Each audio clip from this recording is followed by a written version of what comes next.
Nothing is more critical in roofing than preparing the surface underneath the shingles. Sometimes there can be hidden damage under the shingles. With a roof tear-off, the old materials are removed and you'll have a clean deck that allows you to see any potential problems. If there is reason to believe that there is damage beneath the shingles, it is generally a good idea to tear them off.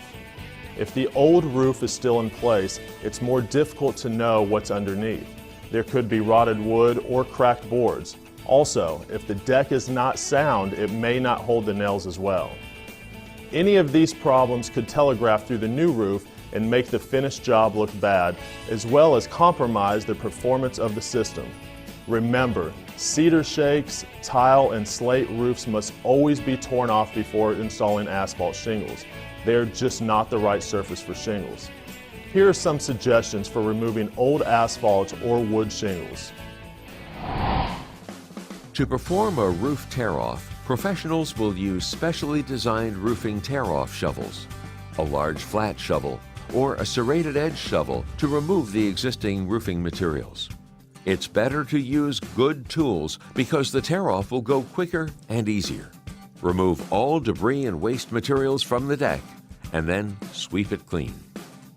On most roofs, it is best to start removing the shingles at the ridge or the top of the roofing area. Otherwise, the debris may fall through the open sheathing and into the house, where it could cause additional cleanup problems. Fill in any empty spaces with new boards to provide a continuous smooth nailing surface for the new asphalt shingles. Another option is to apply a new approved deck sheathing.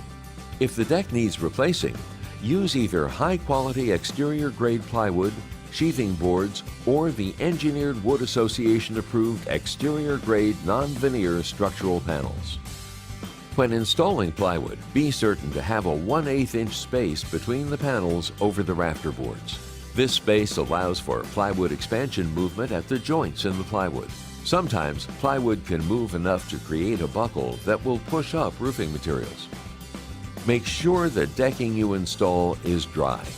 Failure to use dry materials can result in deck movement that will distort the overlying roofing materials. For more information or to watch more in-depth videos on what you just saw, visit GAF.com.